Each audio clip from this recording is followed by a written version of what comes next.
ইফালে তাত ক্ৰেনৰ জৰিয়তে চোৱা চিতা কৰি থকা হৈছে খনিৰ ভিতৰ ভাগ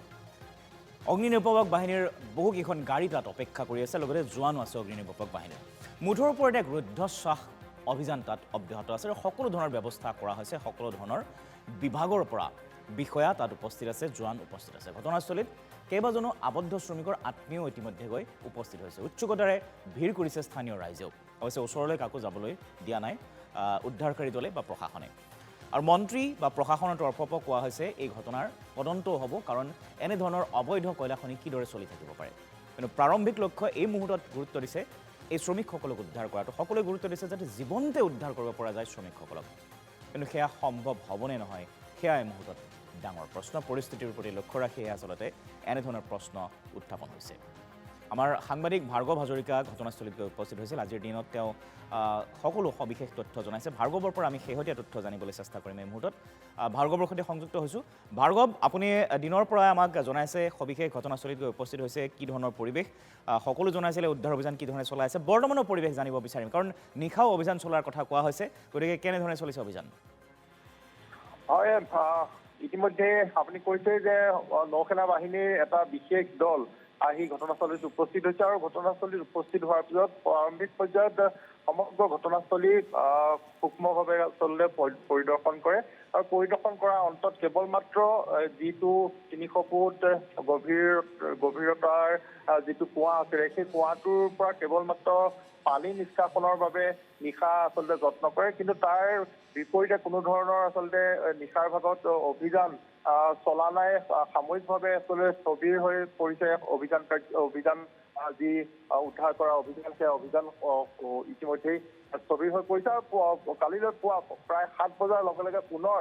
জোৰদাৰ গতিত আচলতে অভিযান আৰম্ভ কৰিব নৌসেনা বাহিনীৰ যি বিশেষ অভিজ্ঞতাপুষ্ট 12জনকৈ ডুবাৰু আহিছে সেই ডুবাৰুসকলে পূৰ্ণ গতিত আচলতে অভিযান আৰম্ভ কৰিব খনিৰ তললৈ যাব কাৰণ ৩০০ ফুট এটা গভীৰতাৰ তলত আচলতে শ্ৰমিকসকলক উদ্ধাৰ সন্ধান উলিয়াব লাগিব গতিকে নিশাৰ ভাগত আচলতে যথেষ্ট বিপদসংকুল হৈ পৰে তাৰ উপৰিও আমি ঘটনাস্থলীত যি সময়ত আছিলো সেই সময়ত